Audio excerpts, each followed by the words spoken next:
This is the Lone Crater YouTube. We hope this video helps. You start by verifying hardware and software, so you change settings with confidence.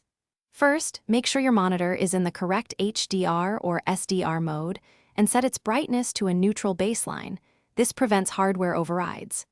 Next, update GPU drivers and confirm Windows brightness is stable because drivers affect game tone mapping. Once done, launch Battlefield 6 and immediately go to Settings Display to access the in-game brightness controls and HDR options. You now balance HDR and tone mapping so details are preserved. Start by toggling HDR to see whether highlights clip or shadow detail disappears. This tells you if your monitor or game uses different conversion. Next, use the tone mapping and exposure sliders to bring midtones back without crushing blacks. Small moves matter. Aim for exposure in the neighborhood of 0, 5:1, 5, and evaluate with a typical 16:9 daylight scene. This helps you judge both sky and shadow detail together. You finish by locking in settings and validating across scenarios so your fix lasts.